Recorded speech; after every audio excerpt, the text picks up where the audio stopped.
Hello, my name is Jitterz and welcome back to another episode of Why Nobody Plays, a series of mine where I talk about some of the least picked agents in the game. In this series, I always start off by talking about an agent's strengths before moving on to their weaknesses and then finally ending the video off with some ideas on how that agent could potentially be improved. In this episode, I'm going to be talking about probably the least picked sentinel at a lot of ranks, Cypher. I say a lot of ranks because Cypher isn't really a bad agent. In fact, the higher up the ladder you go, the more often you're likely to see him. And his pick rate in pro play is honestly pretty healthy in my opinion, and mainly depends on the map. But with that being said, for most people at ranks probably in low diamond and below, Cypher has kind of disappeared. And right now it feels like Killjoy is really taken over as the more popular of the two in the sentinel slot. So let's get into why nobody plays Cypher. Of course, as I mentioned, I'm going to start off by talking about Cypher's strengths. The first point I wanted to talk about is that Cypher is one of the best info gatherers in the game. Probably second after Sova, honestly. And in a game like Valorant, information is so important and can be the reason you either win or lose a round. On attack, his camera allows him to clear an entire area or corner pretty safely, and you can also use it to ping someone to get them off an angle they're holding. On defense, you can use it to scout to see if an enemy's pushing your way to help your team know if they should rotate early, or as a retake tool to find where enemies are playing. Either way, the information it can gather for your team is huge and can really make the difference in a round. On top of that, his trips also give you a lot of information. You might not really think of it that way, but a well-placed trip can tell you if an enemy is pushing somewhere, which of course is pretty obvious, but it can also tell you where enemies haven't pushed. For example, let's say you're on attack on Ascent and you place a trip on both A and B to start the round. When the round starts, your whole team is playing on A side with one person watching mid.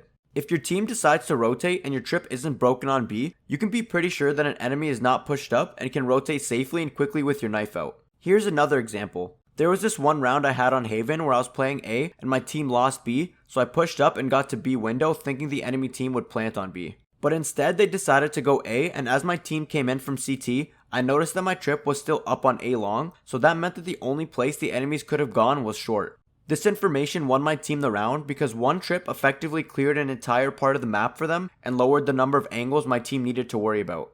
Of course, this situation is very niche, but it goes to show how valuable information can be for a team. The second strength of Cypher's I wanted to mention is that Cypher is one of the best defensive agents in the game. Of course, just like Killjoy, this one's pretty obvious. Pretty much everyone knows that Sentinels are good on defense, but just because it's well known doesn't mean that it isn't worth mentioning. Having a Cypher on your team makes defending way easier. A good Cypher can basically lock down an entire site by himself. He's also really strong on a map like Haven, where his trips can be used to pretty much hold down B by itself to allow your team to stack one of the other sites and still know if an enemy walked onto it.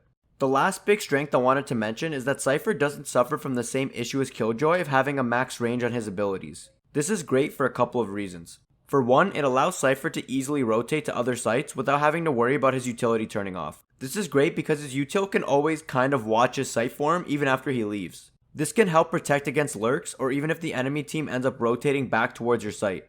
More importantly, this also makes his trips better at watching flanks or controlling the map on attack than Killjoy's turret in some ways. For one, if he places a trip on the opposite side of the map, he can still play near his team and the trip won't shut off. It also means that he doesn't have to keep recalling his trips the way Killjoy does every time she gets out of the range and leave them on a 20-second cooldown.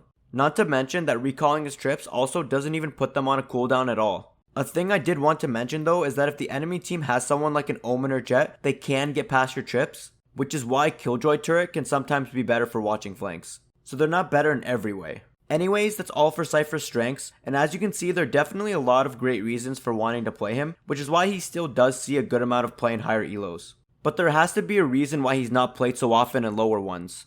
Well, to start, his ultimate is okay. It definitely gives your team good intel on where an enemy might be hiding, and even today when I'm holding an angle and hear a Cypher ult go off, I get a little shaken. But there are a few problems with it. For one, it can only be used after someone on your team gets a kill. This limits its uses and means that if your team can't get that first kill, then you can't use it at all. Also, you have to think about the timing of the kill as well. If your team is 5-man rushing a site and get a pick, the ult doesn't really do anything. Since by the time it goes off, your team has probably already cleared the site and you know the rest of the team is most likely rotating over now. Also, if the enemy team rushes a Cypher and he gets a kill, unless the enemy team backs off after that, you can't really ult that body. This means that there aren't as many situations where the ult is actually useful. Of course, there are still a lot of situations where the ult is useful, but especially in lower elos, a lot of Cyphers just ult the first body their team happens to kill, which doesn't always get a lot of value. The second big weakness of Cypher is that he has a hard time on retakes, since a lot of the time the only util he has available is his cam and a cage.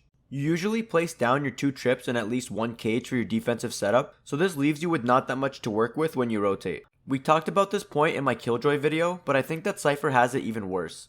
This is because Killjoy can recall both her turret and alarm bot when she rotates, and she can also wait until she gets to the other site before she recalls them, in case she decides to rotate back. Where usually as Cypher, you kinda just leave your trips on the other site, and honestly they really aren't that useful in retake situations a lot of the time anyways. So on a retake, you're pretty much stuck with a camera that'll probably get shot before you even get to use it, and a cage that you can only toss like 15 meters away from you. The last big reason why I think Cypher has such a low pick rate is that it requires a lot of game sense to use him effectively. I've touched on this a little bit with his ultimate, but his whole kit is very similar. His kit doesn't get a lot of easy value like Killjoy's does, so without the game sense, you just won't be able to get a lot done with him. A wise man once told me that you need to be a GERD monster when you play Cypher. I have absolutely no idea what that means, but he's totally right. When playing Cypher, you need to be really sneaky and play in positions that can get you a lot of cheeky kills. As Cypher, you want to make sure that the enemy team never really knows where your position is so that they always have to worry about you. And this playstyle is one that a lot of players are not accustomed to.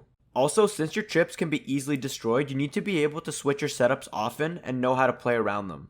Another thing about Cypher is that you need to also understand when it's a good time to switch up the site you're playing on, which can further add to the mind games you can play. This all means that when played really well, there's a huge potential for outplays when you're playing him. But you also need to have a really great understanding of the game if you really want to get the value out of a pick like Cypher. And if you don't have that level of understanding of the game, a lot of the time you're just better off picking Killjoy. Which is why I think that Cypher's pick rate is low in the lower elos, but tends to increase as you climb up the ranks. So, that's all the weaknesses I wanted to talk about. This is usually the part of the video where I try to make recommendations on how an agent can be improved, but honestly for Cypher that wasn't really that easy. Honestly, Cypher's in a really good spot right now, and giving him too many buffs might break him. And I think the nerf to Jett's dash where it no longer breaks his trips was kinda huge. But since it's tradition, here are a few ideas I came up with. For starters, maybe make his trips unbreakable by abilities.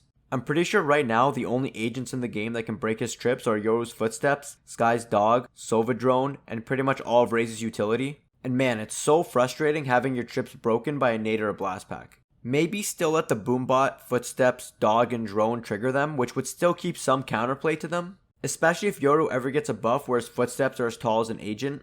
And honestly, with an agent like KO in the game now, I don't think getting rid of this would hugely boost his pick rate as much as people think. Really, the only change would be to have them not be destroyable by 2 Raze abilities.